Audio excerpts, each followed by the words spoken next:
जीवन के अमृत को, अपने आप को जान रहे हैं हम लोग वेद की धाराओं में। ऋचा ऋचा कर मधुचंदा ऋषि के ऋचाओं को हमें जाना है और अब आगे भी उन्हें हम समझने जा रहे हैं। पिछली बार एक भक्त ने जानना चाहा था कि ऋचाओं की जो हमने भाष्य की है तो इनमें आप इन्हें सप्तधारा क्यों कहते हैं। एक स्तर पर इन ऋचाओं के गहन रहस्य हैं जो गुरुकुल में हम छात्रों को देते हैं। इन्हीं ऋचाओं की गहराइयों में छिपे मोती दिलाते हैं उनको। तो गुरुकुल में वो केवल इन्हें स्तुति के रूप में नहीं लेते हैं, वरन इससे ज्ञान, विज्ञान, सृष्टि की उत्पत्ति, जीवन के उद्देश्य, जीने की कला, वो सभी पाते हैं, जैसे कि हम लोग बराबर चर्चा करते हैं। जब वे गृहस्थ में आते हैं तो यही ऋषि पुनः उनके जीवन में उतरता है कि किस प्रकार बाह्य जगत में स्थिति प्रज्ञ होकर अंतर के जगत में ही सत्य को खोजते हुए बाहर अनासक्त भाव से और आत्मा के साथ आसक्त भाव से हमें प्रैक्टिकली जीना होता है। और इस प्रकार ये ऋचाएं उनका दिशा निर्देश करती हैं उनके जीवन में। और जब वे वानप्रस्थ में आते हैं तो ये ऋचाएं उनकी के द्वारा वो अपनी आत्मा के साथ धीरे धीरे जुड़ते और बनते चले जाते हैं, आत्मसात करते चले जाते हैं। इसलिए इन ऋचाओं को सूर्य की किरणों की भांति सप्तधारा रखने के लिए, अर्थात हर जीवन के हर स्तर पर वो आपके साथ हर प्रकार का सहयोग कर सके, इसलिए इनमें व्याकरण नहीं रहता है और ये फॉर्मुलेशंस में होते हैं जिन्हें सूत्रात्मक भाषा कहते हैं। वो वेद की ऋचा है। इन ऋचाओं के माध्यम से हमने जीवन के उन रहस्यों को जाना है जो आज भी विज्ञान के लिए अनभिज्ञ हैं और अछूते हैं। वे भी हमें मिले हैं इन ऋचाओं में कि हमने ग्रहों और नक्षत्रों की उत्पत्ति, उनकी प्रलय, उनके विभिन्न स्वरूप, मायाओं के प्रभाव और उनका हम पर पड़ने वाला प्रभाव, हम कैसे भस्मी से मानव का रूप पाते हैं और हमारे रास्ते कौन से हैं, वो सब हम जानते रहे। अब धीरे धीरे ये सूख समापन की ओर चल रहा है। थोड़ा इस चित्र को एक बार फिर आप उभार लें। हिमालय का सुरम्य वन प्रदेश है, जागेश्वर है इस स्थान का नाम। मधुचंदा अपने 50 शिष्यों तथा बाकी ऋषियों के साथ यज्ञ के सम्मुख है। श्री कृष्ण को उन्होंने आराध्य पीठ पर बिठाया हुआ है और ऋचा ऋचा कर वो अपने रहस्यों को प्रकट कर रहे हैं, क्योंकि वेद व्यास ने उनसे प्रार्थना करे कि आपके साथ ही वेद की ये धाराएं लुप्त हो जाएंगी। तो हम चाहते हैं कि आप इस वेद का हमें प्रदर्शन दें। तो वे मुस्कुरा कर कहते हैं, मैं तो बहुत लंबे समय से ही वासुदेव के आने की इंतजार कर रहा था। और तब वो कृष्ण से कहते हैं कि वासुदेव आप ही मेरे अभीष्ट हैं। और इस प्रकार वो उनको आराध्य पीठ पर बिठाए हुए हैं। श्री कृष्ण को ही संबोधित करके वो अपने वेद सुना रहे हैं, वो शब्दों का अर्थ नहीं कर रहे हैं। सहज अर्थ सारे लोग जानते हैं, लेकिन उनकी इन ऋचाओं में भी गोविंद से क्या चर्चा हो रही है वो या तो मधुचंदा जानते हैं या श्री कृष्ण जानते हैं। आहुतियां चल रही हैं, वेद व्यास संकलन कर रहे हैं। और वातावरण में एक विचित्र प्रकाश सा फैलता जा रहा है। मधुचंदा का वैसा रूप वहां पर्वतीय लोगों का कहना है कि उन्होंने कभी नहीं देखा है। इसी के साथ आए हम वर्तमान सूक्त में प्रवेश करें कि ऋषि एक और तो हम जब बच्चों को पढ़ाते हैं तो उसके पूरे विस्तार देते हैं, लेकिन वो ऋचा केवल एक विस्तार भर नहीं हो जाती है, फिर हमारे जीवन की धारा हो जाती है। कि इंद्रिय मस अंधसो विश्व भी सोम पर्व भी महा अभीष्ट रोषा। गुरुकुल में ये ऋचा हमने पढ़ी और जीवन पर्यंत हमें इसको धारण करना है, हम सब जानते हैं। क्योंकि जो इसमें जरा सा चूक जाएगा वो फिसल जाएगा और वो माया उसे उठा ले जाएगी। तो यहां क्या कह रहे हैं कि इंद्रियों ही मत संदसो। एक तरफ नारायण से कह रहा हूं और दूसरी तरफ मधुचंदा स्वयं से भी तो कह रहा है कि ये मन, ये जीवन जगत जो कुछ भी है अंधी मछली का खेल ही तो है।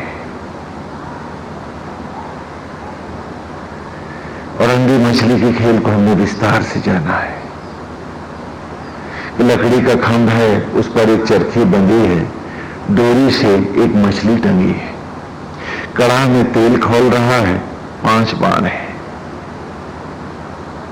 छठा मौका नहीं मिलेगा, तुम्हें वक्त भी नहीं देगा। अगर चूक जाओगे तो भटक जाओगे।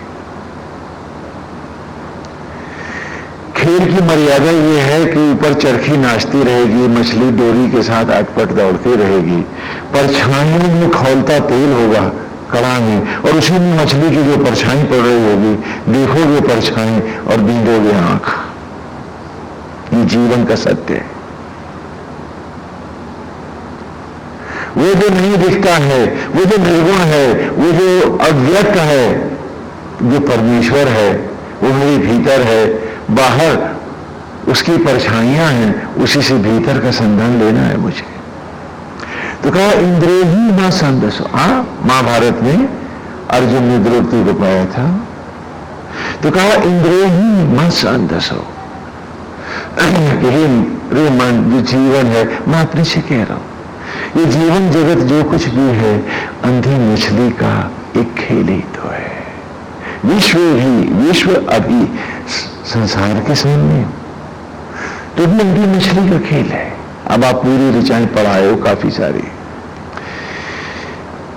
कि सोचता हूं ये मेरे माता पिता है, लेकिन माता पिता तो मेरा आत्मा पिता है, वही तो मुझे बना रहा है, हलवाई तो वही है, ये तो बर्तनों की भांति है जिसमें उस आत्मा परमेश्वर ने मुझे बनाया है। खेल पुनः अंधी मछली का है, दिखती है परछाइयां और पानी है सच, और जिस वस्तु का मैं बना हूं वो संपूर्ण सचराचर है। मैं कैसे कह सकता हूं कि केवल ये ही मेरे माता पिता है? सारा संसार मेरा है, मैं उनका हूं। मैं कैसे भेदभाव कर सकता हूं? और जो कर रहा है भेद, वो परछाइयों में ही तो बाण मार रहा है। वो सत्य कैसे पाएगा?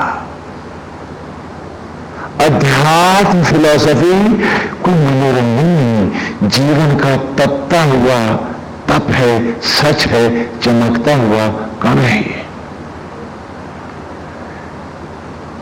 केवल शब्दों के द्वारा अपने आप को भ्रमाते रहना और थॉट सिलेशन में चले जाना तो कोई समझदारी नहीं है। मुझे मेरे सत्य को पाना है, मुझे सदा उसके सम्मुख रहना है, क्योंकि जो जरा सा फिसला वो बह गया वो। तो सच क्या है कि आत्मा ही तो सत्य है, वही तो पिता है।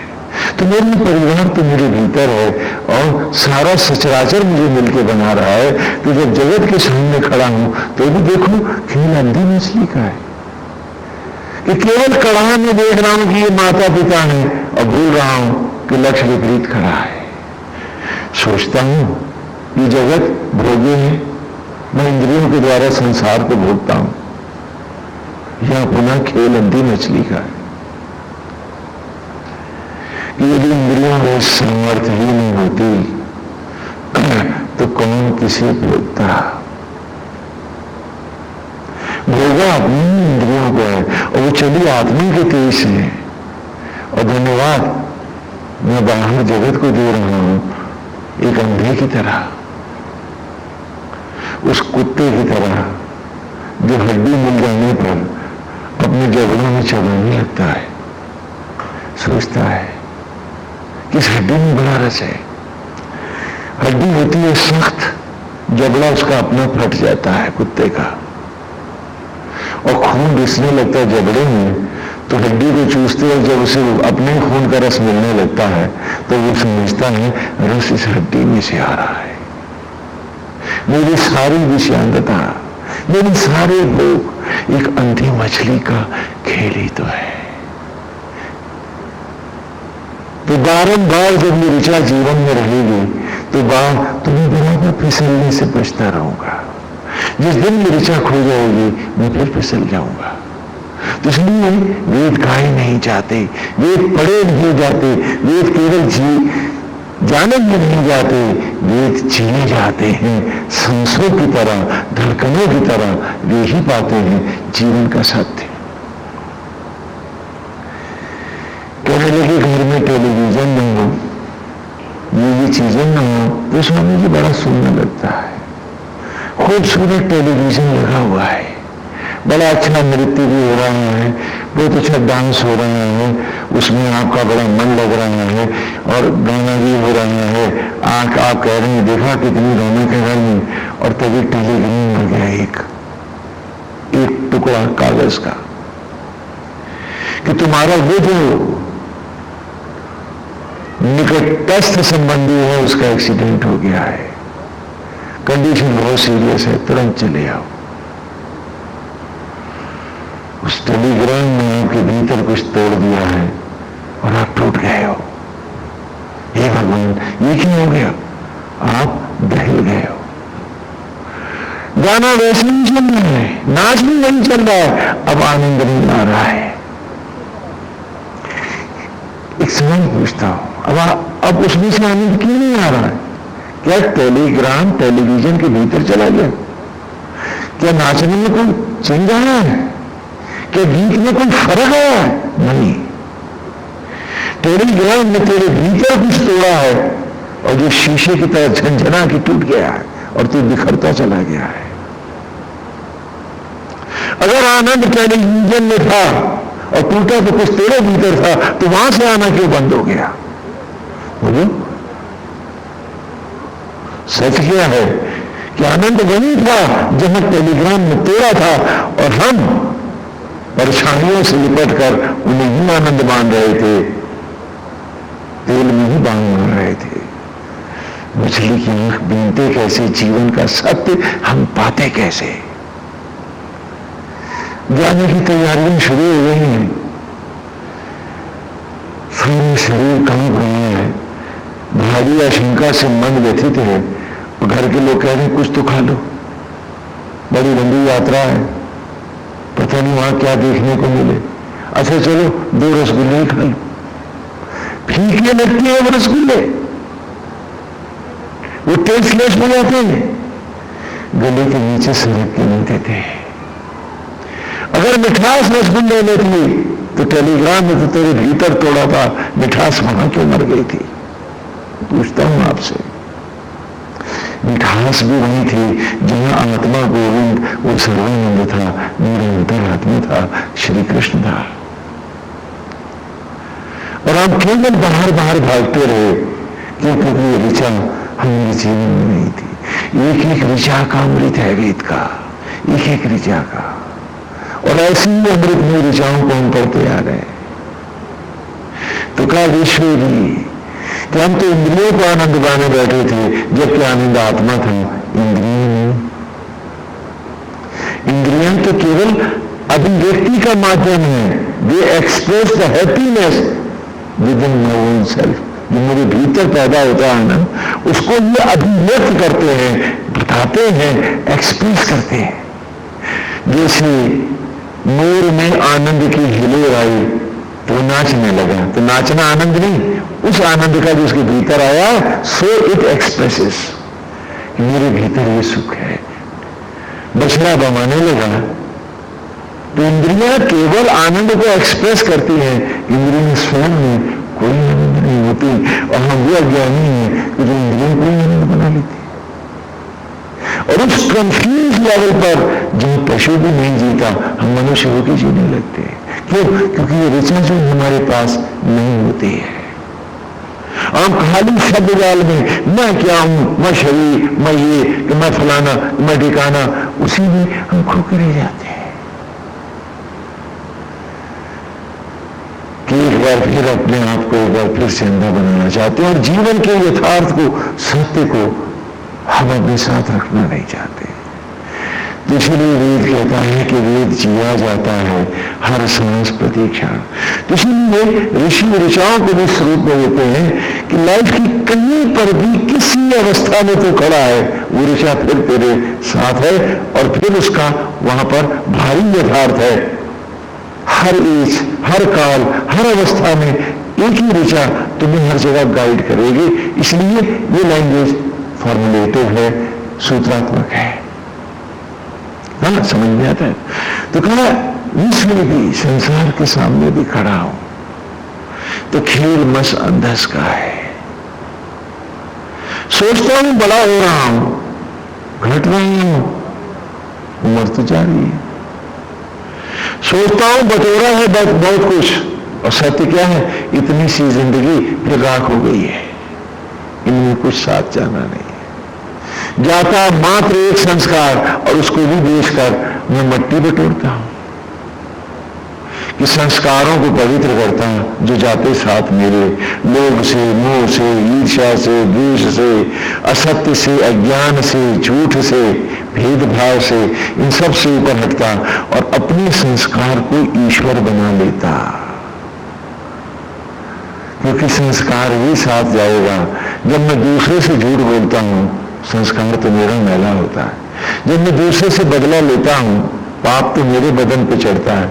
जब मैं दूसरे का अहित चाहता हूं, नष्ट तो मेरा धर्म होता है और मेरे संस्कार मैले से मैले होते चले जाते हैं। लेकिन मैं हूं कि केवल परछाइयों को ही सत्य बनाए बैठा हूं, इसलिए अपने संस्कारों के प्रति न तो सतर्क हूं, न जागरूक हूं और नहीं सोचना चाहता हूं। सोचता हूं मंत्रों को फेर लूंगा, मालाओं को घुमा दूंगा, भजन गा लूंगा, भगवान को मूर्ख बना लूंगा और इसी में सारी जिंदगी बर्बाद हो जा रही है। तो खेल क्या है? अंधी मछली का है।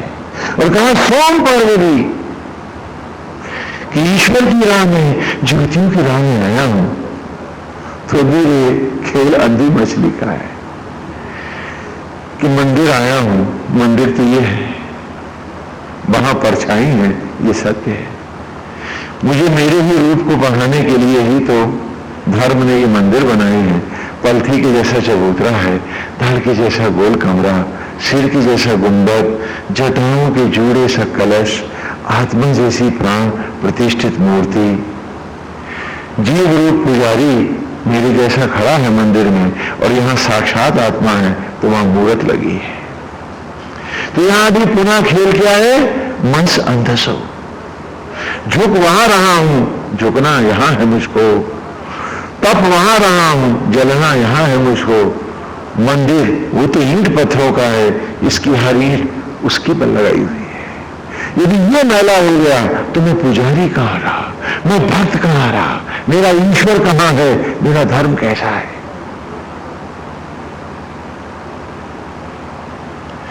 हवन और यज्ञ में बैठा हूं तो पुनः खेल मस अंदस का है। बाहर आचार्य हैं, भीतर आत्मा आचार्य है। बाहर उपाचार्य हैं, भीतर प्राण है, हम एक एक सूख करके पढ़ के आए हैं। बाहर जिस भोजन से मेरा शरीर बनता है वो साकल्य सामग्री है, भीतर मेरा तन सामग्री है। बाहर यज्ञ की अग्नियां, मैं पवित्र अग्नियां प्रज्वलित करता हूं और भीतर ब्रह्म ज्वाला ही अग्नियां हैं। और ये वो अग्नियां हैं कि इनमें जो समाता है फिर नया रूप पाता है। मूलतः अग्नि यहां है, वहां परछाई है, यहां सत्य है। मैं इन अग्नियों में अपने आप को तिरोहित तो कर सकता हूं, विसर्जित तो कर सकता हूं और पुनः आवागमन को ले जा सकता हूं, लेकिन मेरा जब भी निर्माण होता है इन ब्रह्म ज्वालाओं में होता है। चिता की लकड़ियों पर ये देह जलती है, भस्म हो जाती है। यही भस्मियां पानी का संग करती हैं, पीछे ऋचाओं में हम पढ़ा है, वो खाद बन जाती है। और ईश्वर ही जब आत्मा होकर यज्ञ करता है नारायण तीनों के गर्भ में, तभी तो भस्मी पुनः उसमें जलकर नया जब जन्म पाती है तो सुंदर फलों में, वनस्पतियों में, पवित्र अन्न आदि में लौटती है। और इसी को जब भोजन के रूप में एक दंपति ग्रहण करते हैं तो पुनः ब्रह्म ज्वालाएं, उनके अंतर की ये ब्रह्म अग्नियां जो वैष्णवी हैं, आदि कुमारी हैं, यही लक्ष्मी, सरस्वती और पार्वती हैं जो हम भीतर मेरी। बाहर जिन्हें भज रहा हूं मैं मूर्तियों में, वे साक्षात बैठी हैं मेरे अंतर में। और देखो कि परछाइयों के पीछे तो भाग रहा हूं और सत्य को जानने की सुधि नहीं है, मैं बाहर बाहर भटक रहा हूं। तो कहा कि जो वस्तु यज्ञ हुई ब्रह्म ज्वालाओं में, तो अन्न के रूप में जब मैं जला, ज्योति बना और फिर ढला तो शिशु हो गया, तभी तो मैंने बालक का रूप पाया। तो पुनः यदि मुझे आगे जाना है तो ऐसी ही ज्वालाओं के गर्भ से ही तो नया रूप पाना है। यदि वो रास्ता न मिला तो मुझे पितृयान से जाना होगा, फिर आवागमन में भटकना होगा और फिर लौट के आना होगा, उद्धार नहीं होगा। श्री गीता में कहा है भगवान ने भी कि अर्जुन मैं आत्मा हूं, संपूर्ण भूत प्राणियों के हृदय में वास करता हूं, ब्रह्मों में परम ब्रह्म हूं, रुद्रों में शंकर हूं, वैष्णवों में महाविष्णु हूं, धनुर्धारियों में राम, छंदों में गायत्री और तीनों हर जीव के हृदय में वास करने वाला आत्मा ही अर्जुन मैं हूं। अर्थात ये सारे नाम तेरी अंतरात्मा के हैं। सत्य भीतर है, परछाइयां बाहर हैं, खेल मस अंदस का है।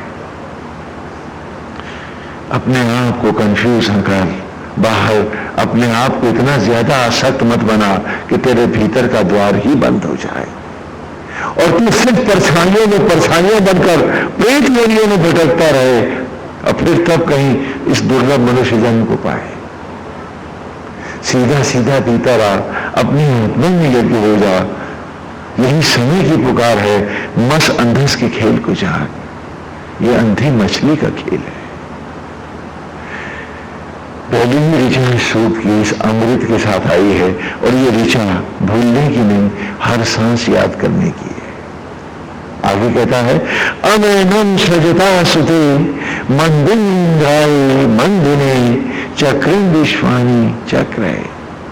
अनैनम ये इस प्रकार ही ये ब्रह्म ज्वालाएं सारे सचराचर को सृजन करती हैं, बनाती रहती हैं, चलाती रहती हैं, हाँ आवागमन मिलाती रहती हैं, लेकिन इनसे जुड़ने वाले अनैनम सजता सुते, इस प्रकार इन यज्ञों से प्रकट होने वाले हम लोग मंदिर इंद्राय मंदिरे, जो जगमग करती हुई इन ज्योतियों को, इन ब्रह्म ज्वालाओं को नहीं अपने आप को अर्पित कर देते हैं,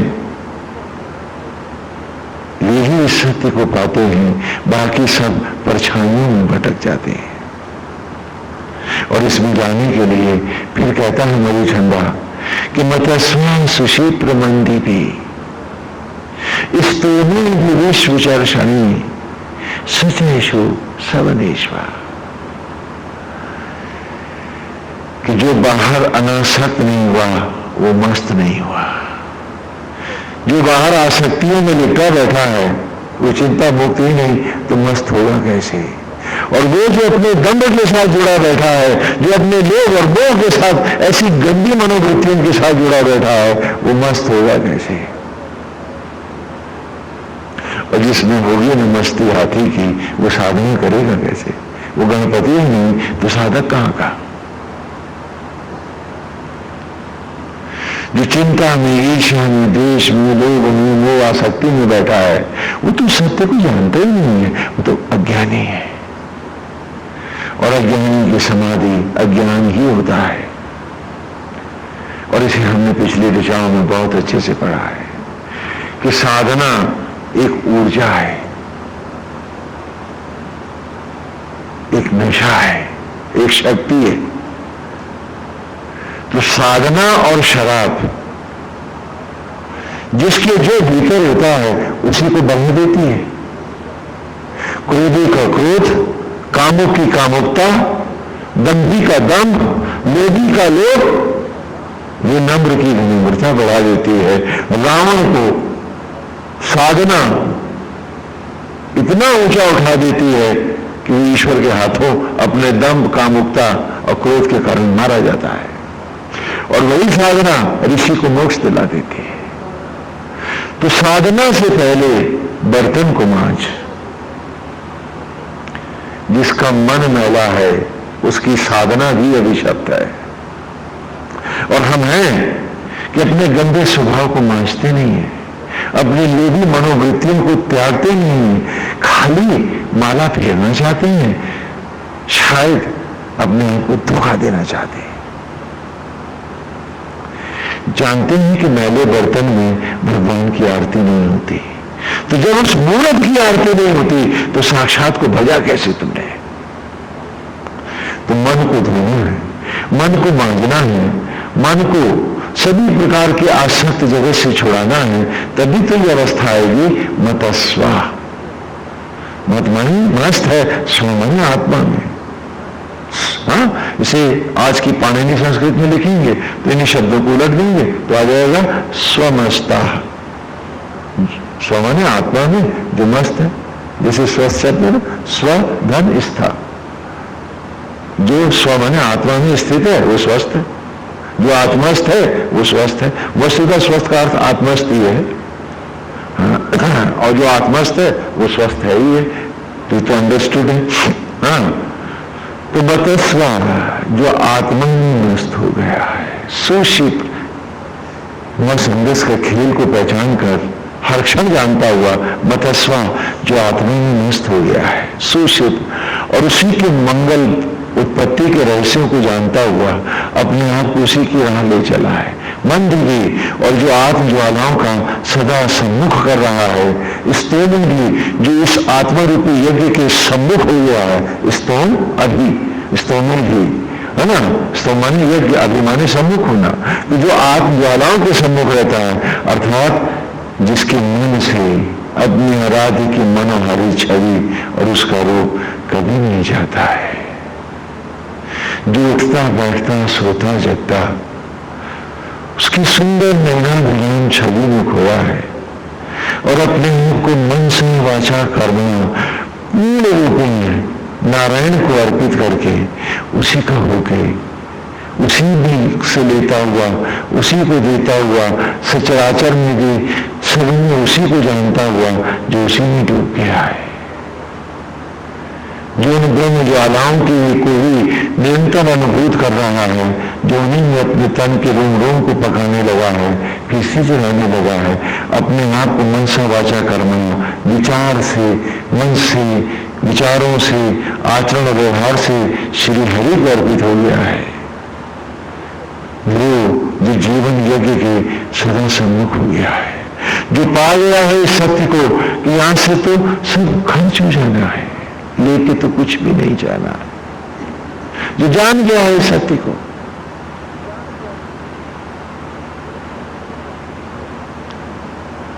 जो सत्य को पहचान गया है, जो जानता है कि यही जीवन का सत्य है, केवल मेरे संस्कार और मेरा तप मेरा साथी है, और मेरा सारा परिवार मेरे भीतर है, बाहर तो उसके एप्लीकेशंस है। जिस सत्य को जान गया, स्तोमे भी और यज्ञ के सम्मुख हो गया है, विश्व चर्चने कि सारे संसार में रहता हुआ भी एक आत्मा के सामने रहता है, विवाह है, जानता है कि बाहर का विवाह रिहर्सल है, नाटक से पहले जो आप रिहर्सल करते हैं, नाटक का पूर्वाभ्यास करते हैं, ये वो है, एक जीव रूप पत्नी बना है, दूसरा जीव आत्मा रूप पुरुष बना है, दोनों पति पत्नी हैं, लेकिन दोनों में कोई भी तो उत्पत्ति नहीं जानता, वो तो ईश्वर ही करेगा, आत्मा ही करेगा। तो वो दोनों यहाँ क्या है कि तू जीव रूप पत्नी बन, मैं आत्मा रूप पति बनता हूं।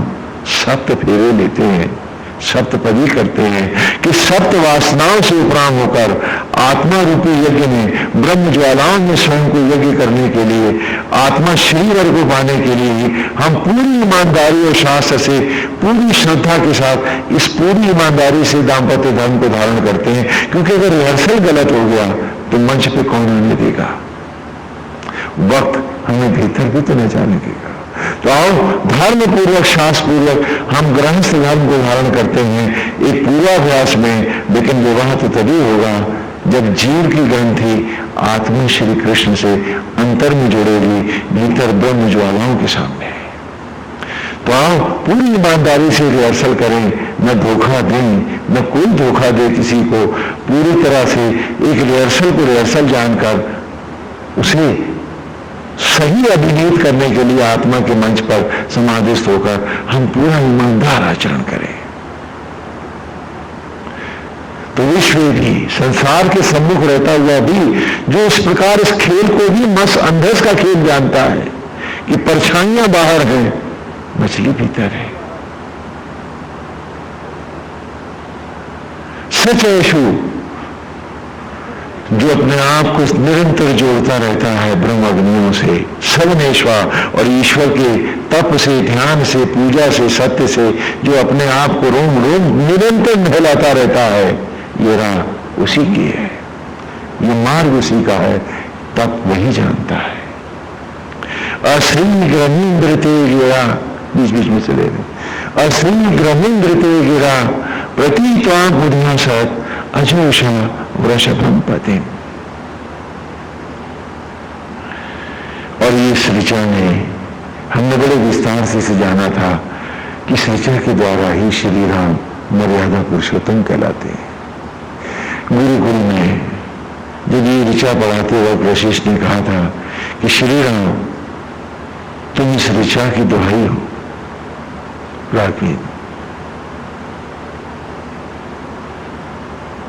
तुम धर्म की मर्यादा हो और तुम्हें उसी रूप में प्रकट होना है। ऋचा का अर्थ हमने जाना था, अश्री उत्पत्ति से रहित हुआ अर्थात नष्ट हो गया। श्री मानी उत्पत्ति, माने रहित। तो अश्री ग्रम ग्रम मानी विष, अश्री ग्रमीन्द्र ते गिरा कि उत्पत्ति से नष्ट हो गया वो विष, वो ग्रम माने विष, ते गिरा जो तेरी जिह्वा पर आया, हे भोलेनाथ, हे महाशिव। कथा इस प्रकार है, संक्षेप में जान ले कि क्षीर सागर मंथन हो रहा है और ये क्षीर सागर मंथन हुआ था, ऐसा नहीं, हम सब क्षीर सागर मंथन करते हैं। काश हम जान पाते इस बात को। हम केवल इसी कथा समझ के चले जाते हैं, हम भूल जाते हैं कि इन ऋषियों का उद्देश्य हमको परछाई से मछली का निशाना लगाना सिखाना है। खेल मस अंदस का ही है, ये पूरा सूत्र वही ला रहा है। हुआ क्या कि देव और असुर आपस में लड़ते थे, भयंकर युद्ध होती थी। तो विष्णु ने समझाया कि आप दोनों मिलकर के क्षीर सागर का मंथन करो, तो उसमें अलग वस्तुएं प्राप्त होंगी और उसमें अमृत भी मिलेगा, जो पिएगा अमर हो जाएगा। तो देवता और दानव, सूर्य और असुर दोनों क्षीर सागर मंथन करने को तैयार हो गए। क्षीर सागर से हमारा अर्थ कोई पानी का सागर नहीं है। क्षीर सागर का अर्थ होता है आकाश, माया रहित क्षेत्र, जहां ये धरती एक बिंदु की तरह, एक बालू के कण की भांति है, उस सागर के मंथन की बात है यहां, इस अनंत आकाश की। तो पर्वतराज मथानी बनाए गए। लेकिन ये हुआ कि जैसे ही उन्होंने डाला वो तो डूबती चली गई। अथाह है ये, भला एक पर्वत का क्या काम। तो महाविष्णु ने कछुए का रूप धारण किया और उसे अपनी पीठ पर उठाया। ध्यान से सुनो, क्योंकि कहानी आपकी है, हम सब की है। और उसको अपनी पीठ पर उठा लिया। नागराज रस्सी बने और जिधर नाग का मुंह है उधर असुर दैत्य खड़े हैं और जिधर पूंछ है उधर देवता है। तो जब वो मथने लगे तो ऊपर से मिलने लगा। तो नारायण जो कछुआ बन के उसे उठाए हुए थे वे महाविष्णु पुनः चतुर्भुज रूप धारण करके उसके ऊपर आकर के विराज गए। तो ऊपर से भी वजन आ गया और नीचे से भी उठा लिया उन्होंने। और अब मंथन शुरू हुआ, मथने लगे। नाग का जिधर मुंह है उधर दैत्यों को, असुर को क्यों खड़ा किया है, और जिधर पूंछ है उधर देवताओं को क्यों खड़ा किया, ये सोचने की बात है। एक बात बताओ, नाग मुंह से क्या करता है? ये नागराज है, वासुकी है, आग उगलता है और डसता है और खाता है। तो नाग मुंह से क्या करता है? आग उगलता है, विष से डसता है और खाता है। इन तीनों मनोवृत्तियों को क्या आप असुर मनोवृत्ति, दैत्य मनोवृत्ति नहीं कहोगे? तो राक्षस किधर खड़े करूंगा? वो जो आज भी सारे समाज को नोच कर लंका बनाना चाहता है, वो जो सबके जीवन में विष घोलकर अपना उल्लू सीधा करना चाहता है, उसे आप दानव कहोगे या देवता? तो फिर दैत्य किधर खड़े करता? और आज भी हम जो मुंह से आग उगलते हैं दूसरों के लिए, और जो दूसरों को अपने लोभ के कारण पचा जाना चाहते हैं धोखा दे करके, वो अपने आप को क्या मानेंगे, सुर या असुर? हर कोई अपने आप से पूछे।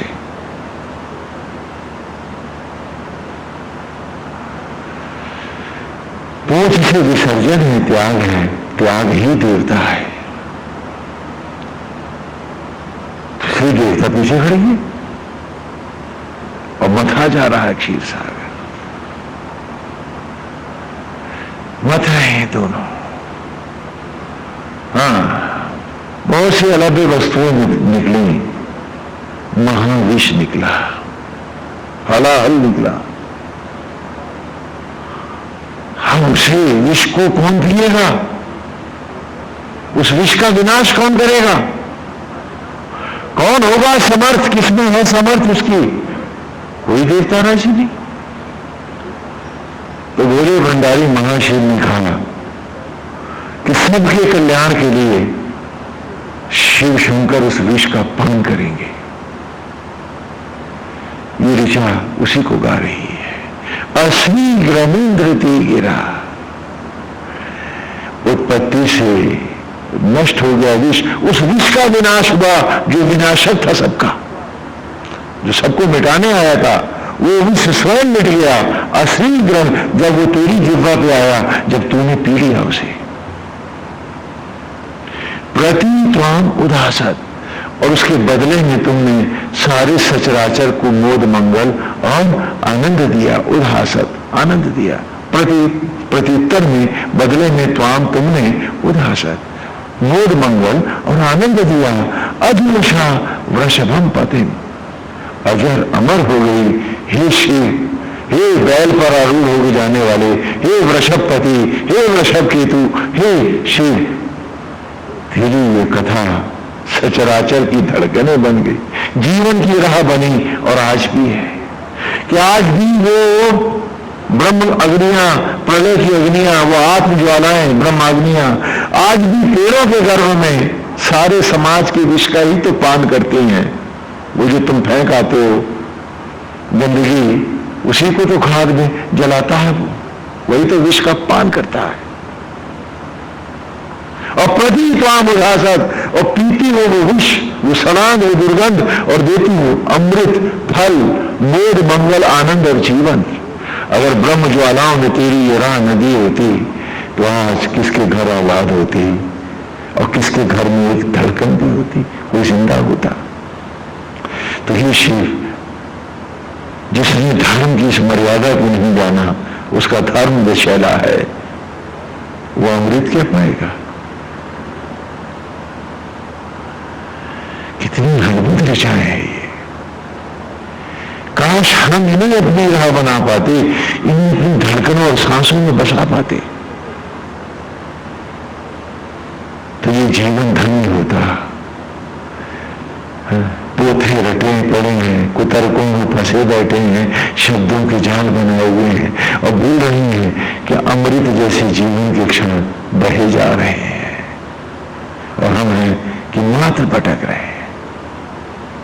बचना चाहते हैं सत्य से, बच के निकलना चाहते हैं, और भूल जाते हैं कि बच के निकलने वाला भटकता रहता है, भटकता रहता है, फिर उद्धार कहां होता है। और ये लुप्त होती वेद संपदा फिर कौन पाएगा, नारायण ही जाने।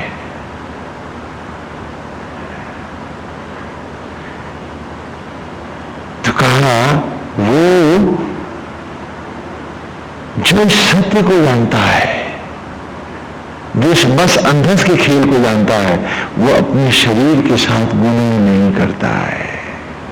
वो शरीर को भोग की वस्तु नहीं, तप की वस्तु जानता है,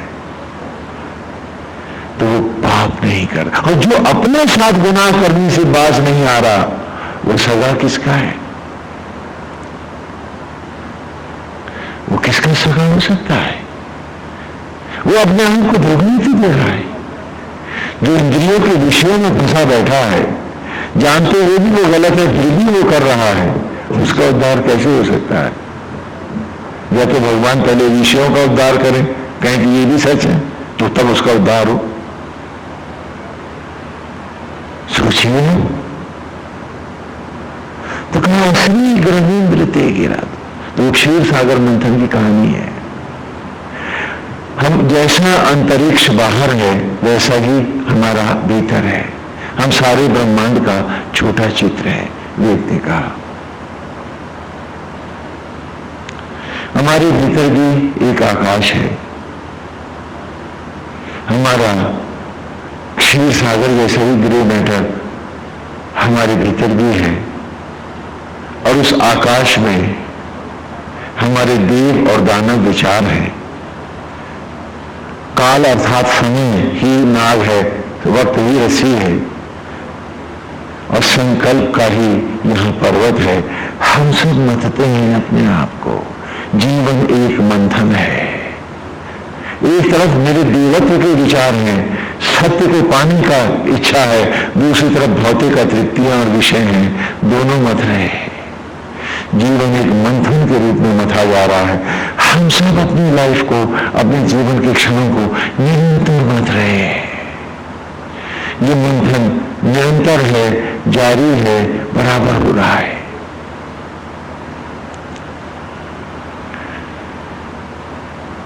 इसमें से अमृत प्रकट होता है। जैसे क्षीर सागर मंथन के समय अमृत निकला तो देवताओं ने कहा हम पिए, असुरों ने कहा नहीं हम पिएंगे, और वो झगड़ा हो गया। और उसी में महाविष्णु ने असुरों को मद्यपान कराना शुरू कर दिया और देवताओं को अमृत पिलाने लगे।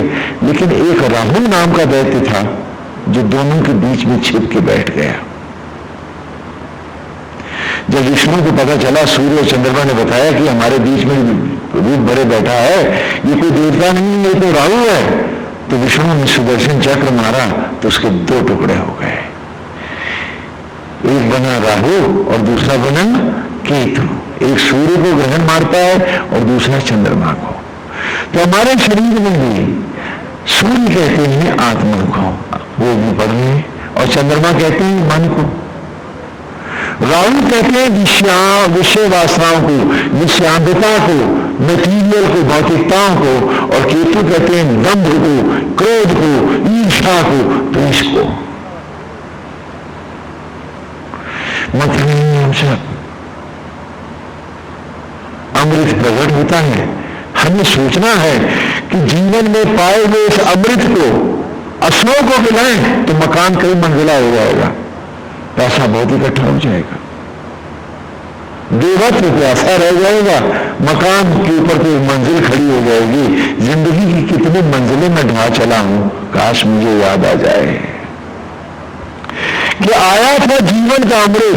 मैं मकान को, दुकान को, बिस्तरों को, गद्दों को, नौकरों को, चाकरों को, थोपने दंड को मिला गया, देवत्व प्यासा रहा और मैं भटकने पितृयान पर चला गया, फिर भटकने चला गया। तो मुझे सोचना है कि अमृत देवता पिए या असुर।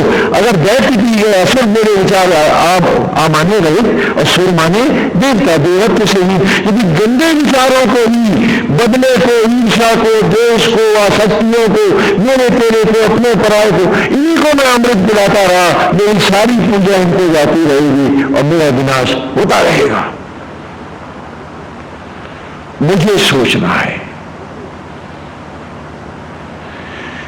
कि जीवन के इस बिलोए हुए तप को मैं देवता अपने देव विचारों को दूं अथवा असुरों को पिला दूं, निर्णय मेरे पास। हम में हर कोई अपने जीवन के इस क्षीर सागर का निरंतर मंथन कर रहा है, ये ऋचा है।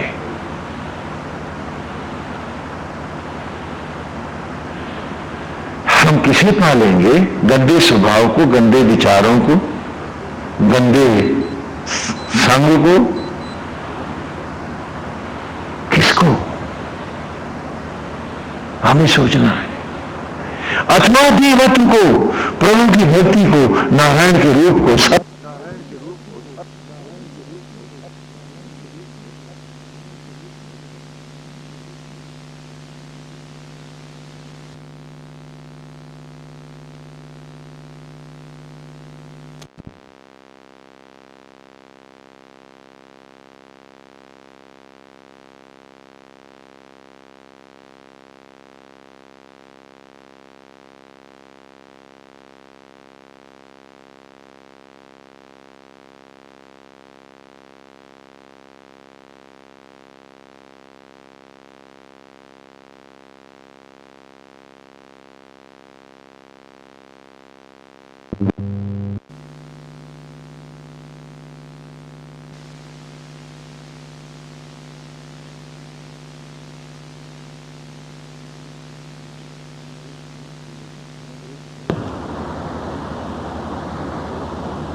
अमृत कौन पिएगा?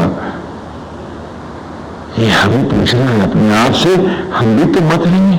और सुनो, आत्मा श्री नारायण ही, महाविष्णु ही आज भी कछुआ बन के हमने उठाए हैं हमारे इस पर्वत को, मट्टी से वही तुम्हें ये दुर्लभ रूप दे रहे हैं, उठाए और वे ही विराज रहे हैं सब विवेक और बुद्धि बन के।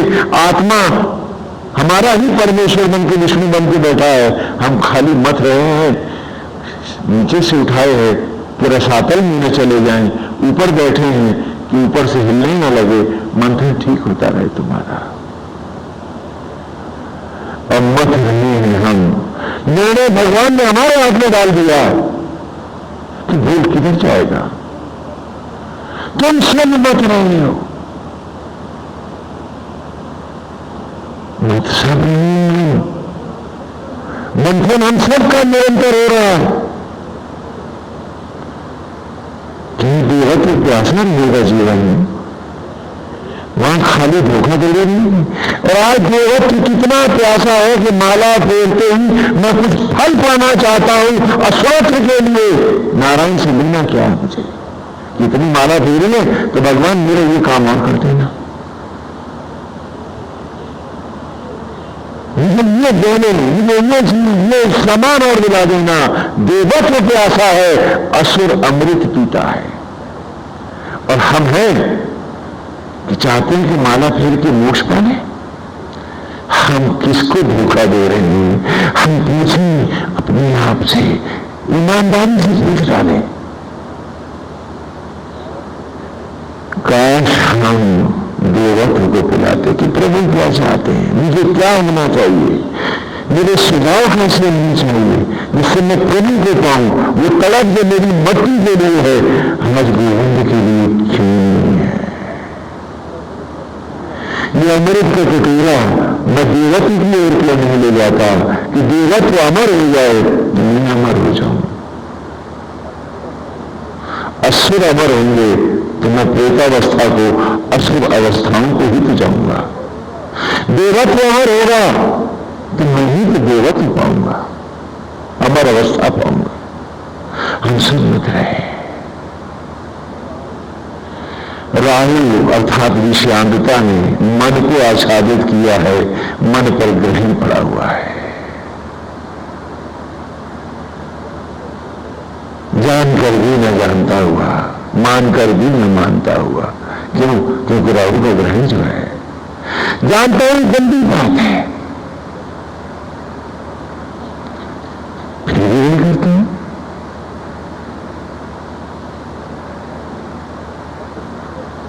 सत्य सामने खड़ा, किसी को कुछ बताने की जरूरत नहीं। वो व्यक्ति जो शराब, गांजा या भांग खा रहा है, उसे पूछो अपनी बेटी को, बहन को और छोटे बच्चों को भी खिलाएगा। अगर वो खाए तो क्या करेंगे? बोले स्वामी जी सुन थप्पड़ मारूंगा, और अपनी गाय चला रहा है। वो जानता है, वो ये नहीं जानता है कि सबसे पतित व्यक्ति है, लेकिन अपने को धोखा देना चाहता है, अपने से बच के निकलना चाहता है, तो झूठ का सहारा लेता है।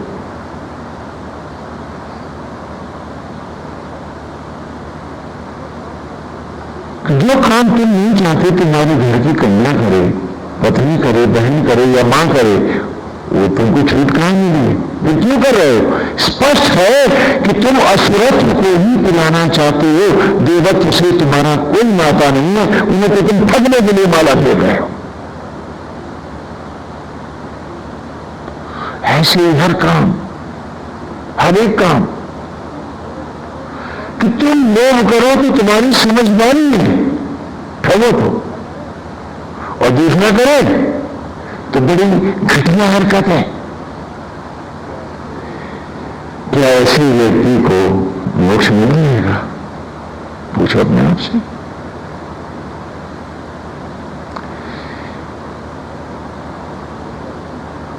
मन पर विषयांधता, अंधता छाई है, तो भिगोने भी मेला दिखने लगता है। और आत्मज्ञान पर केतु का अर्थात दंभ का, क्रोध और आवेश का, ईगो का आचरण आया हुआ है। हो गया अंधा, अब अपने आप को देखूं कैसे? मेरे भीतर सत्य रखा है, मैं पाऊं कैसे?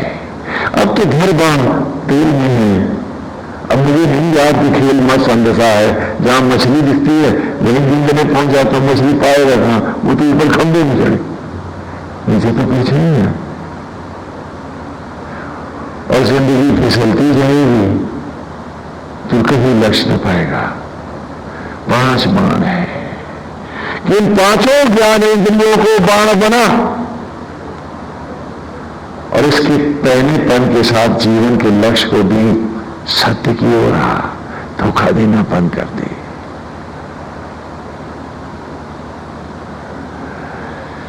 और इसी को जब राघवेंद्र ने मर्यादा बनाया जीवन की, तो वो मर्यादा पुरुषोत्तम कहलाए। वो राम रावण युद्ध नहीं था, वो तो मर्यादा का युद्ध था, जो युद्ध के बाद का युद्ध था कि एक असुर द्वारा अपहृत की हुई नारी के प्रति धर्म का क्या उत्तर होना चाहिए कि वो उसे अछूत कहकर त्याग कर दे, अथवा इसी ऋचा के द्वारा कि धर्म पतित पावन बने और उसे अंगीकार करे। और राम ने कहा कि वो अंगीकार करेगा, और इसीलिए वो पतित पावन कहलाया, वो मर्यादा पुरुषोत्तम कहलाया। और जब अवध ने कहा कि वो उसकी मर्यादा नहीं स्वीकारेगा, छींटा कसा, तो जानकी अपने संकल्प के साथ पुनः वानप्रस्थी हो गई, वाल्मीकि के आश्रम को चली गई। उन्होंने अपनी मर्यादा थोपने का अमर्यादित काम भी नहीं किया कि किसी का कोई विचार थोपा नहीं जाएगा, समाज नहीं स्वीकारता है। तो जानकी ने पुनः संन्यास लिया और राम सरयू समा गया, सन्यासी हो गया, अवध छोड़ के चला गया। तब चेता सारा अवध और उसे लगा हुई है गलती उनसे। धर्म तो सदा पतित पावन है, राम जो कहता था वही सत्य है। क्योंकि आज भी सड़ांध कोई सुगंध न बनाए तो किसके घर औलाद हो, कौन मां कहलाए और कौन पिता होगा। दुर्गंध ही तो सुगंध में बनती है और वही तो तुम्हारे घर बालक हो जाती है। तो धर्म तो पतित पावन है, हर गिरे हुए को उठाना है, किसी की छींटा नहीं कसना है, सबको सीने से लगाना है। ये वही ऋचा है जिसने श्री राम की लीला को मर्यादा पुरुषोत्तम का एक अद्भुत ज्योतिर्मय रूप दिया है। और हमने ये ऋचा पढ़ी है और फिर भूल गए हैं। और इस प्रकार ऋचा हम इस वेद में आगे बढ़े। अमृत ऋचाएं हैं, एक एक ऋचा करके हम अपने आप को पढ़ते हुए आगे बढ़ते रहे हैं। और फिर पिछले रविवार की ऋचा आई थी हमारे सामने, उससे पहले की ले लेते हैं।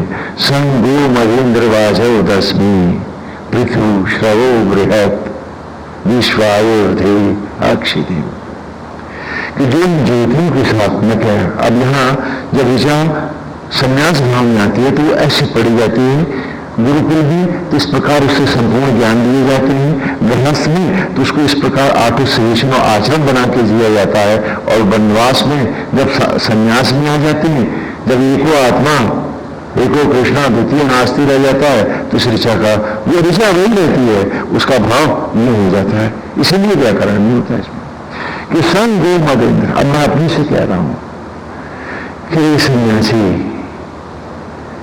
उन ज्योतियों की मस्ती के संग चल। संग गो मदेंद्र वाजर दस में, वो जो संपूर्ण यज्ञों में हर पाप और असत्य को जलाने वाला है और जो आग को जलाने के बाद उसे नया जीवन देने वाला है, वो जो क्षारों उत्पत्ति को करने वाला है, वो तेरे भीतर बैठा है। चल रहे शंकर उसका तेरा एक वही है। और क्योंकि वो सब में बैठा है तो सब तेरे हैं, वो नहीं इसलिए है। उस भाव में आ संगो महेंद्र वाजव दशमी पृथु श्रवो बृहत, व्यापकता से उस महान में डूबता जा, उसमें खोता जा, उसमें समाता जा, उसी की मस्ती में आ।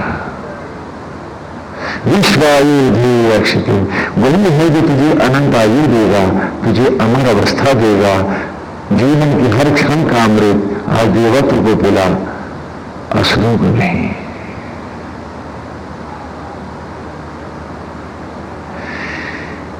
इसी ऋचा से गुरुकुल में मैंने पढ़ा कि सत्य को जानो, वो जो आज भी ज्योतियों का के द्वारा संपूर्ण से चराचर को उत्पन्न कर रहा। तो उसी ऋचा से मैं पूरा नेचर, पूरा पर्यावरण छात्र को पढ़ा रहा हूं।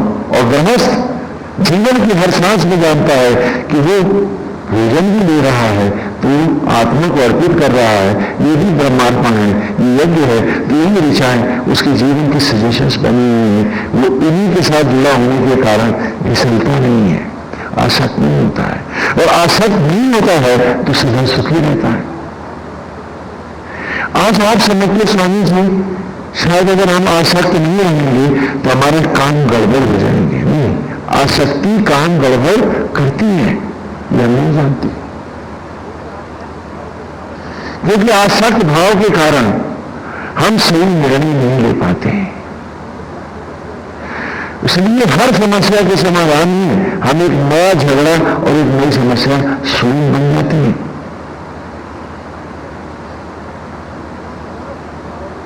यदि हम अनासक्त भाव को जानते और आत्मा की इस मस्ती को बनाए रखते तो शायद झगड़े भी घर के इतने बड़े ना होते, वह मनुष्य भी नहीं होते और सब सुख से जी भी लेते।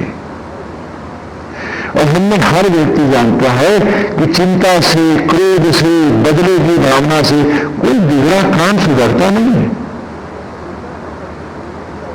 उल्टा हम अपने जीवन के अगले लम्हों को, क्षणों को, दिनों को, महीनों को बर्बाद कर लेते हैं, साधना से बाहर निकल जाते हैं। और इससे कोई सुबह नहीं मिलता है। चिंता करने से किसी का बिगड़ा काम सुधरता है क्या? तो ये एक बदले की भावना, एक अस्थिर मनोवृत्ति है जो बार बार हमने पैदा होकर हमारे तप के क्षणों को हमसे छीन ले जाती है। किसी के साथ लड़ने में दोष शायद इतना नहीं है, कट मरने में भी दोष इतना नहीं है। जीवन तो युद्ध है, जितना कि बैठ करके उसके लिए दांत पीसने में महापाप है। क्योंकि वो सारा समय तुम्हें कोई सुबह नहीं मिलने वाला है। और दूसरों का बुरा चाहने वाले उनका बुरा तो उसी वक्त हो जाता है। असल में जो नाहुष की कहानी थी श्री रामायण में लेकर के, उसका भी लोगों ने एक क्षेपक कथा थी, मूल कथा नहीं थी। लोगों ने उसमें गलत अर्थ लगाया। नाहुष वो क्या कहते हैं उसका, वो नाहुष क्या गया मैं, नाहुष तो महाभारत में वो था ना, वो जो तपस्या कर रहा था, क्या नाम था उसका,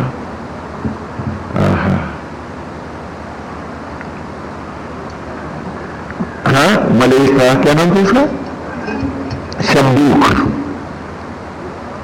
शंबुक एक तामसी साधना में किसी का अहित करने के लिए पूजा में बैठा हुआ था। ये क्षेपक कथा बताया गया। अब भगवान ने श्री राम को पता चला तो उन्होंने जाकर उसका वध कर दिया। एक क्षेपक कथा में जो कहीं से आ गई, रामायण में नहीं।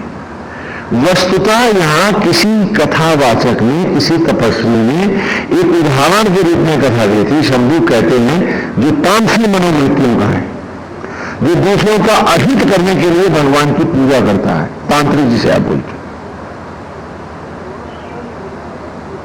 तो आज कथा में दिखाया था कि जो दूसरे का बुरा चाहने के लिए भगवान के पास बैठकर उसका बुरा मानता है, सबसे पहले भगवान उसी का बुरा करते हैं।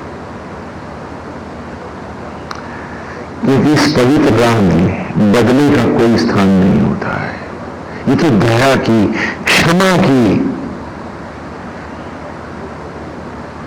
सबके प्रति शुभ चाहने का मार्ग है।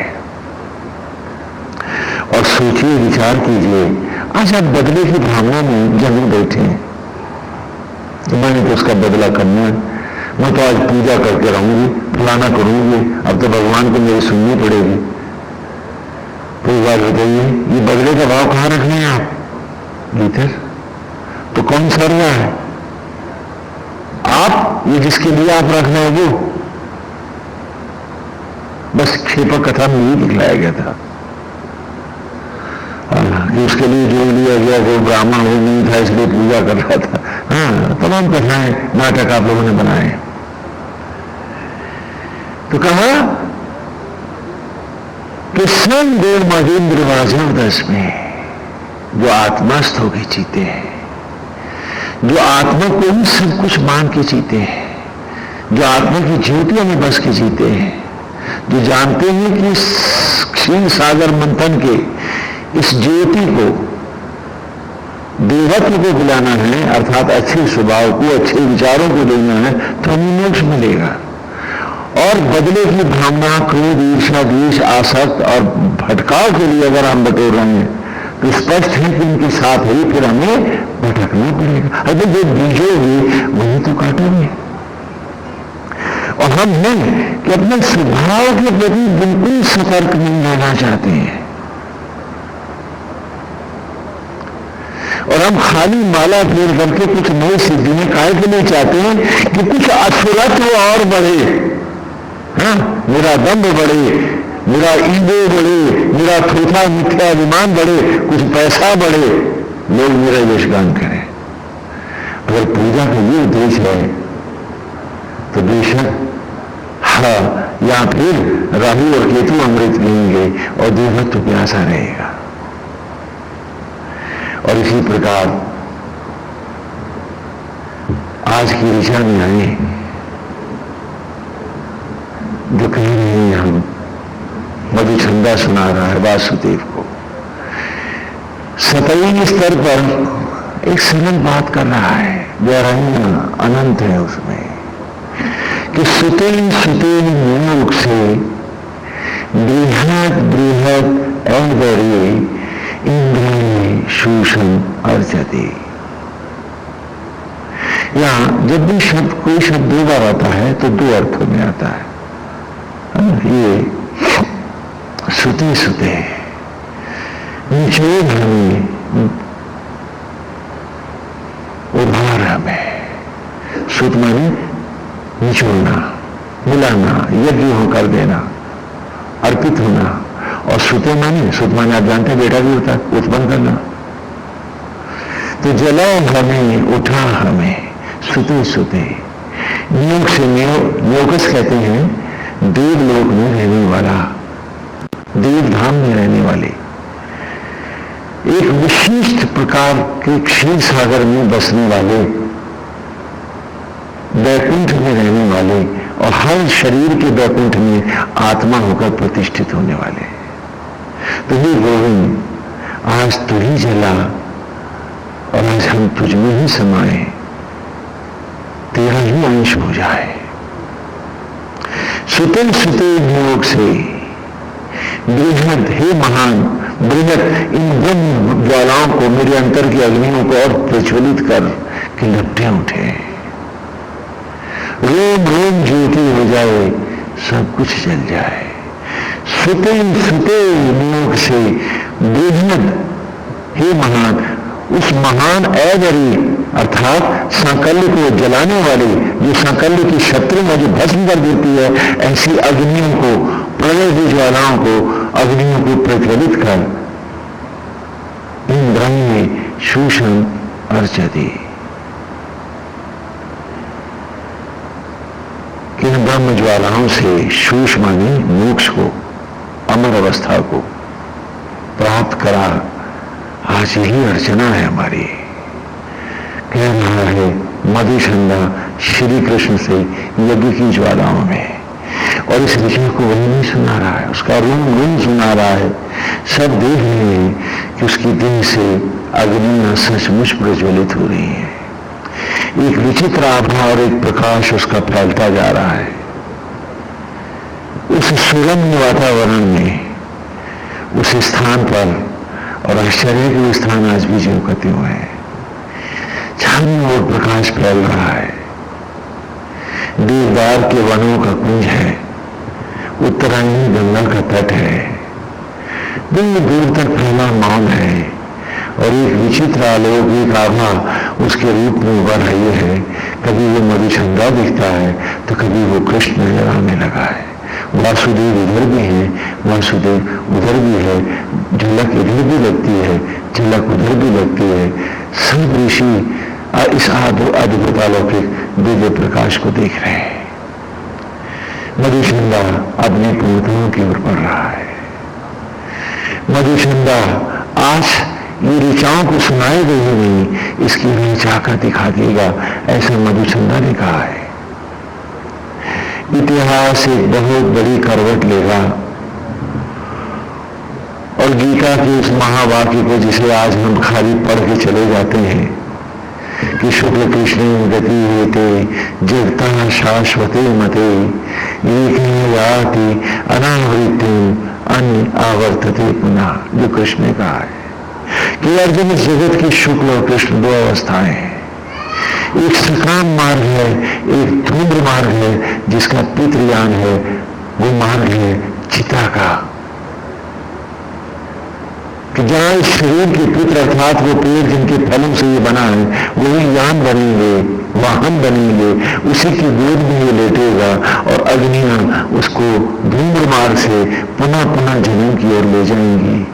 जन्म काल की 12वीं मृत्यु पर एक जन्म का एक दिन और जो 13वीं हो जाएगी, और फिर वो प्रेत बना उस अपने बेटे की देह में वास करेगा, जो कपाल क्रिया करके इसका उद्धार करेगा।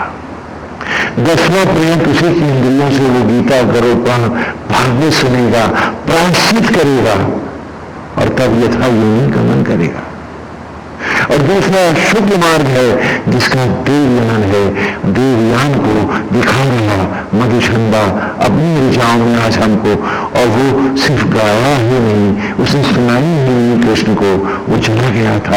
ज्योति बन के।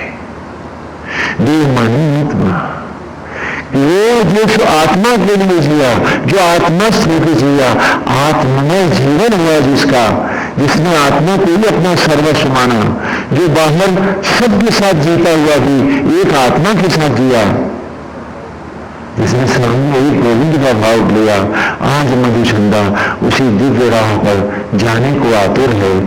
आज ये सूत की आखिरी ऋचा है और खाली एक सूत अब स्तुति का वो गाएगा और उसका रोम रोम ज्योतिर्मय होता, ब्रह्मांड से अनंत ज्योतिर्मय मधुचंदा देवयान से शुक्ल मार्ग से गमन करके दिखाएगा। आज जो भी आप देखते हैं शमशान घाटों पर, कभी भीड़ होती थी देवयान पर भी। यदि भीड़ चिता की लकड़ियों की ओर जाती थी तो भीड़ इस ओर भी आती थी। लेकिन आज असुरत नहीं बाकी बच रहा है हमने, वरना आप ही के तो पूर्वज थे जो गुरुकुल के बाद गृहस्थ और पुनः वानप्रस्थ होते थे। 12 वर्ष तक प्राणी मात्र की सेवा करते, वानप्रस्थ धर्म कि आत्मा की भांति जिएंगे, इच्छा रहित होकर सबकी सेवा करेंगे। फिर जो भी विधि राखे राम ताकि विधि रही हो, इच्छा किसी से नहीं करूंगा। कमजोर कायर बन के मौत के गले नहीं मिलूंगा। गुरुकुल से वानप्रस्थ में आ गया हूं, सबकी सेवा करूंगा, सबके प्यार में जीऊंगा। और फिर वो संन्यास लेता था कि देवयान से जाना है, अब तो लपट लपट आत्मा में चलूंगा, तो जिसका संग करूंगा संग उसी के जाऊंगा ना।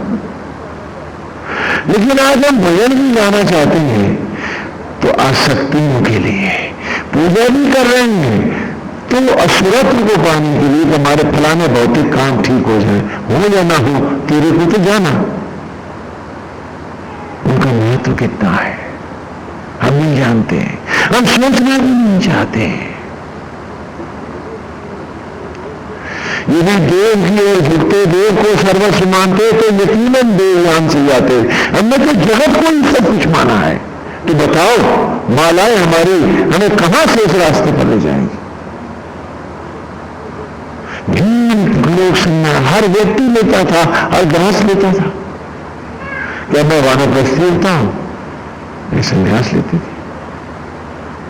और ये भीड़ जाती थी देवयान की ओर, इसी के लिए बीता थी। यहां भगवान ने कहा कि अर्जुन, इस मार्ग में जो गए योगी का तप नष्ट नहीं होता है। अगर देवयान में जाने वाला योगी, देवयान में जाने वाला, आसक्तियों की ओर नहीं, देवयान में जाने वाला योगी यदि कुछ न्यूनता के कारण इस परम पद को नहीं पाता है तो भी उसे श्रीमान परिवार में ही जन्म मिलेगा और वहीं से उसका तप अग्रसर होगा, उसका तप का नाश नहीं होगा। आपने समझे वो आपके लिए नहीं है, गीता तो पढ़ा नहीं आपने। इस भ्रांति को तोड़ डालो, उस ग्रंथ की गरिमा को, उसके सत्य को पहचानो। इस मार्ग में गया योगी, जिस मार्ग मधुचंदा जाता है। आसक्तियों की तरफ गए योगी का बचाई क्या है, वो सब कुछ नहीं मदद कर रखा है। भगवान मेरा भी ये कर देना, बाकी क्या है। अरे वो ब्याज के अलावा भी कुछ ले आया है, उसका वहां धरा क्या है। धोखा दे रही हम अपने आप को। और हमने कौन है जो उसकी राह जाना चाहता है, हम पूछेंगे अपने आप से। इस मार्ग में गए योगी का तप नष्ट नहीं होता है। क्या वो सब मूर्ख थे आपके पुरखे, जो नियम पूर्वक संयम के साथ, समय के साथ जीते हुए यथा वर्ण आश्रम में बढ़ते चले जाते थे? क्या उन्हें अकल नहीं थी? हाँ, हम पढ़े लिखे रहे होंगे मेरे को लगता है हम सब विद्वान जो हो गए। हम पूछे अपने आप से, कि आज हमारी सारी समझदारी, चतुराई हमें कहां लिए जा रही है। और गीता का भी इस मां से गए, नहीं तो फूल गए, बोले तो ठीक है, जितनी माला फेरी अगली बार फिर उतनी तुम मिल जाएगी, आगे बढ़ेंगे। अरे भाई, माला किसने फेरी और माला कब फेरी?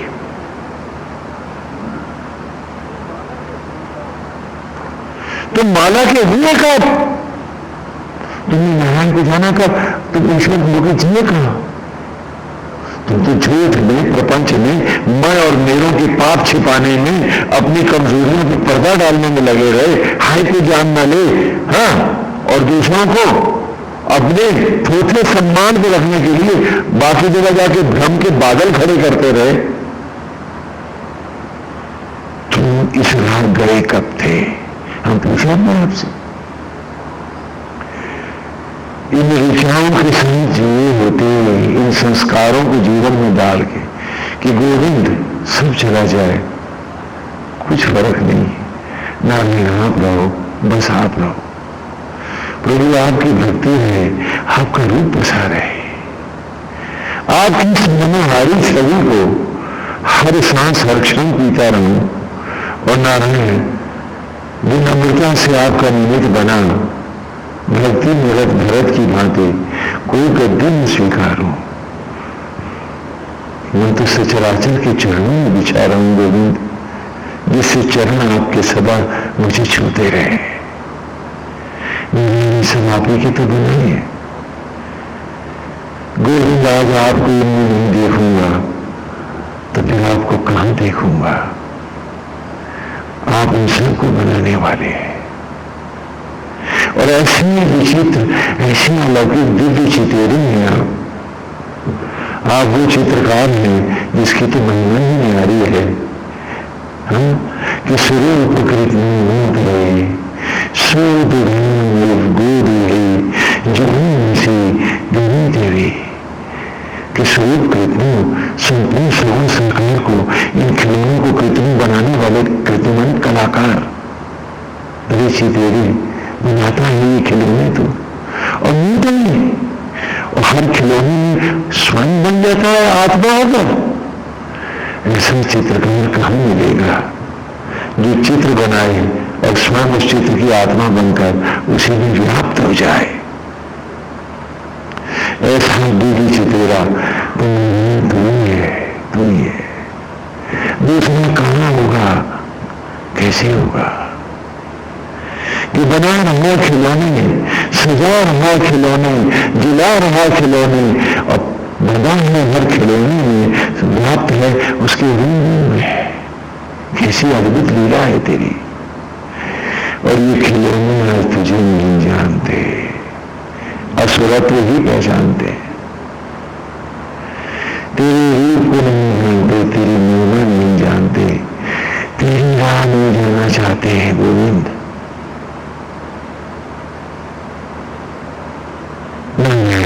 मैं इन सब में तुझे न देखूंगा, और अंतर मन से इनके चरणों के भाव, रज का भाव न रखूंगा, तो प्रभु तेरे चरण में छूट जाएंगे। और बनम तू रहेंगे तो मैं इनसे बदले का, क्रोध का, ईर्ष्या का, द्वेष का भाव तो लाऊं कैसे? क्योंकि ऐसा करना तो तेरे प्रति द्वेष करना है, ऐसा करना तो तेरे प्रति ग्रहण करना है। ऐसा कैसे हो सकता है? और प्रभु जो सबको तुझसे अलग करके देखता है उसे तू कहां मिलता है? गीता में कहा भी है कि अर्जुन जो मुझे सब में देखता है वही मुझे देखता है और कोई नहीं देखता है। क्योंकि जिसका भाव सीए राम में सब देवगानी नहीं है, उसके पास ईश्वर का कोई भाव, वेद कहता है, रामायण कहती है, भागवत कहती है कि उसके पास कोई ईश्वर का भाव नहीं है। और हम हैं कि हमारे शत्रु हैं, हम हैं कि हम बदला लेना चाहते हैं, हम हैं कि हम किसी से फायदा उठाकर कि कहीं वो हमारी बदनामी न करे, हम उल्टा उसकी बदनामी करने पे ना धुआं फैलाने की करते, हर तरह का भौतिकताओं के प्रपंच करते हैं। अरे हमें भगवान कहां मिलेंगे? हमें नारायण के चरणों की धूली कैसे मिलेगी? सब में बसा है, हम हैं कि उसमें बसने को राजी नहीं है।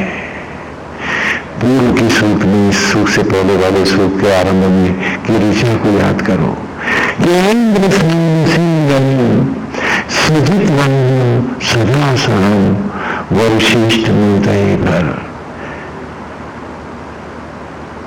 गिरे मन इंद्र कहते जी इंद्रियों से उत्पन्न अपने से कह रहा है, वो ऋषि अपने को कह रहा है। गुरुकुल में पढ़ रहा था गोविंद के लिए, पढ़ रहा था सारे नेचर को। हाँ, भौतिक जीवन में आया तो आराध्य को सम्मुख रख करके कि सहारा बना रहे, कहीं आसक्तियों की दरिया में नदी में बह न जाओ। तो इसलिए ईश्वर को, ऋचा को ही लाठी बनाया था। ये ब्रह्म दंड है, ये ऋचा है। दंड माने लाठी है।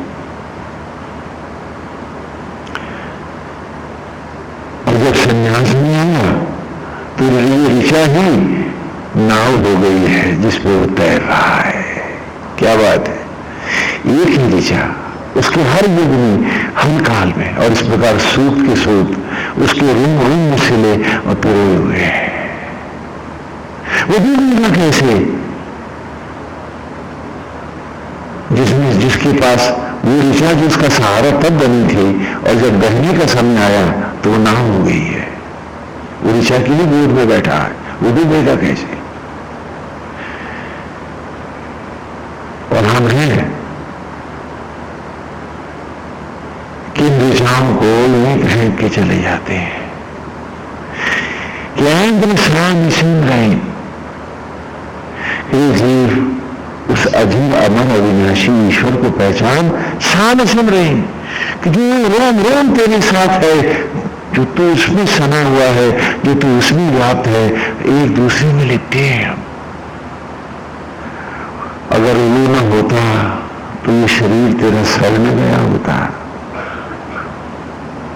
मुर्दे के पास सांसें होती, धड़कनें होती, ये जीवन की क्षण होते। वो तुझे इतनी प्यार दे रहा है और फिर भी तो विषय को ही सारे प्यार दे रहा है कि झूठ बोलेंगे, असत्य का काम करेंगे, क्रोध ईर्ष्या लोभ मोह में रहेंगे और बंद करेंगे कि हम बड़े भक्त हैं। ये भी करेंगे हम।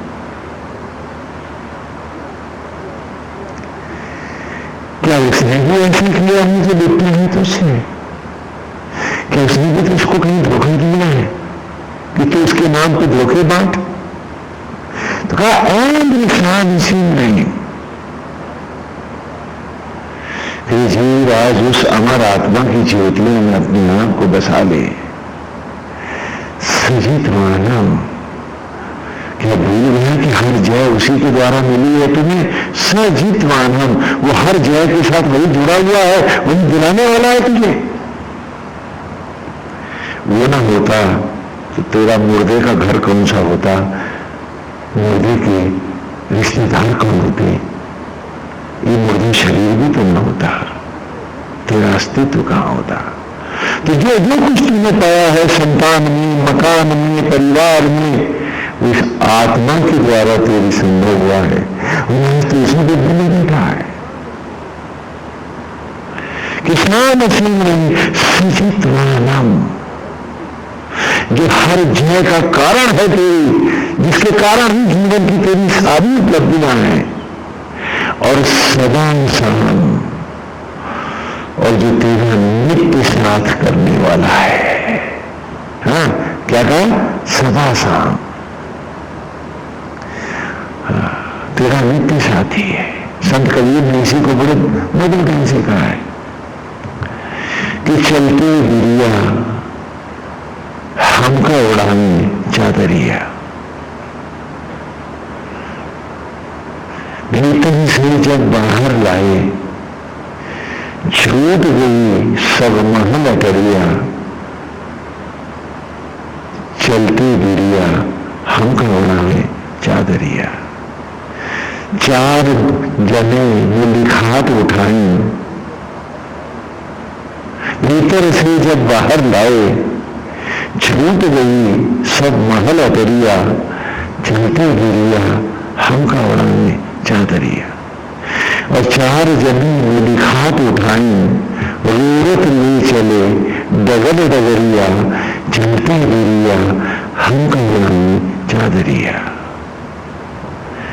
कहत कबीर सुनो भाई साधो, संग गई वो सूखी लकड़िया, चलती गिरिया हमको बनावे चादरिया। लेकिन वो यहां वेद उससे आगे भी कुछ कह रहा है, कह रहा है सदा सहम, कि कल्पना कर जब एक एक अगर सूझते चले जाते हैं सब तेरे, और आ जाता है तो चिता की लकड़ियों पर, फिर ये शरीर और इसकी परछाई भी तेरा साथ छोड़ देती है जब, और जिस जिस योनि में तो भटकने को जाता है रे, वो आत्मा होकर फिर तेरा साथ करने आता है। ऐसा साथी है जो तेरा तेरी अंतरात्मा, वही कृष्ण है, वही राम है, उसी को मैंने ब्रह्मा विष्णु और महेश कहा है।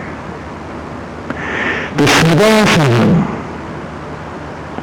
कि जहां पत्नी बच्चे मकान कोई साथ जाएगा नहीं, कोई पहचान कोई नाम साथ जाएगा नहीं,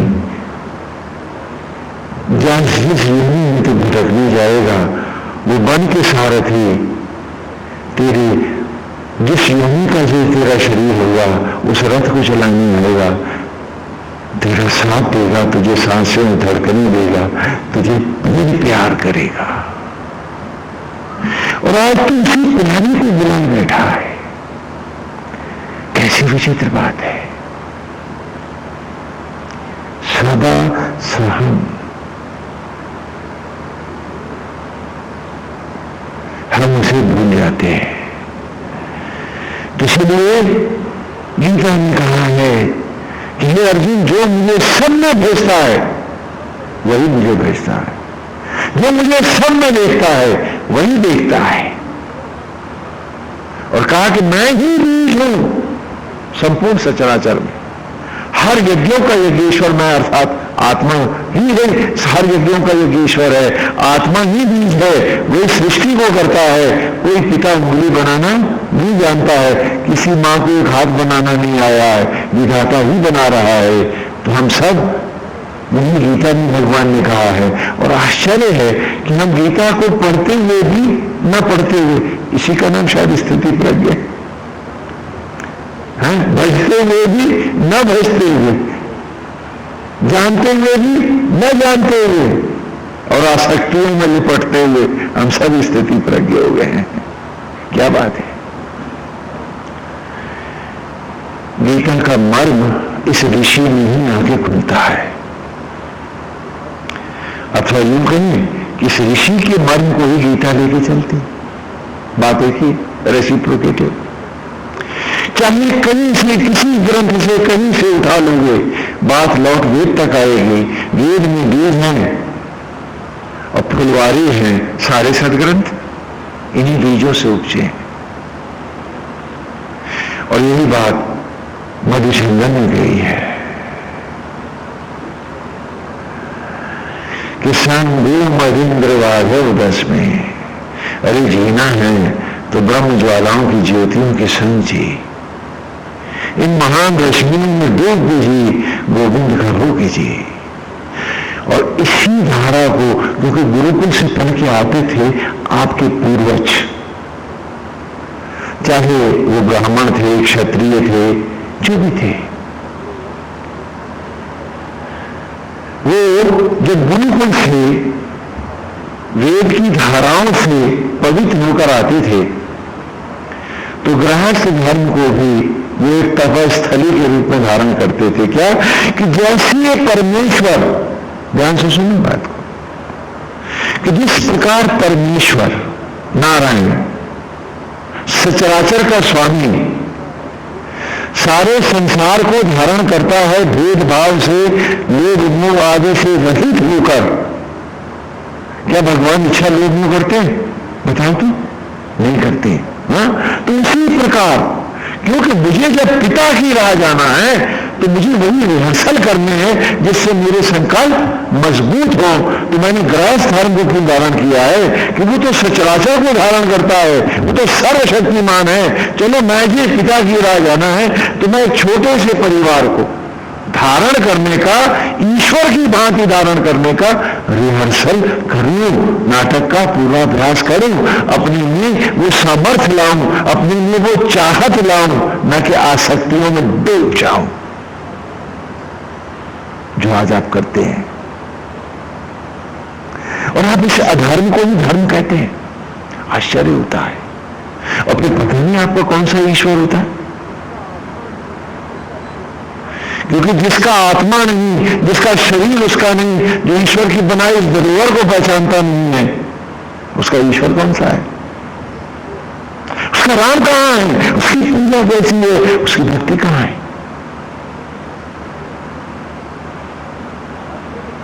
बड़ा आश्चर्य होता है। और आश्चर्य है कि सुन के भी ना सुनता हुआ हाँ, बस बाहर तक गए सब बात, जान के भी ना जानता हुआ, अरे अब ना जागेंगे, मित्र तो कब जागेंगे। और जब वो गुरुकुल में पढ़ के आते थे, वो जानते थे कि असली गृहस्थी मेरी भीतर है, बाहर मुझे उसका रिहर्सल करना है। और रिहर्सल जरा सा भी गलत हो गया तो भीतर का मंच नहीं मिलेगा।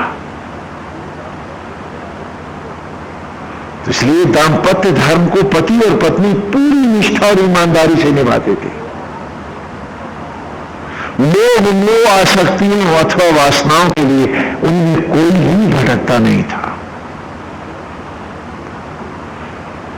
ये ग्रंथ उनकी खातिन है, इसीलिए आपकी समझ में नहीं आते, क्योंकि आपके आचरण में वो नहीं है सब कुछ जो आपके पूर्वजों के था, जिनकी औलादे हैं आप। और आश्चर्य है कि आप थोड़ा सा भी रिहर्सल इन दिशाओं के साथ जुड़ के करना नहीं चाहते हैं, और चाहते हैं कि माला फेरें और आपका मोक्ष हो जाए। आप गंदे से गंदा आचरण करते रहें और भगवान आप पे दयालु हो जाए। वो तो दयालु हो जाएगा, माला ना फेरे तो भी दया करेगा, क्योंकि ईश्वर अपना धर्म नहीं छोड़ेगा। तुम चाहो सब अपना धर्म छोड़ दो, वो सांसें देगा, धड़कने देगा, जीवन के क्षण देगा, तुम्हें पूरे अवसर देगा।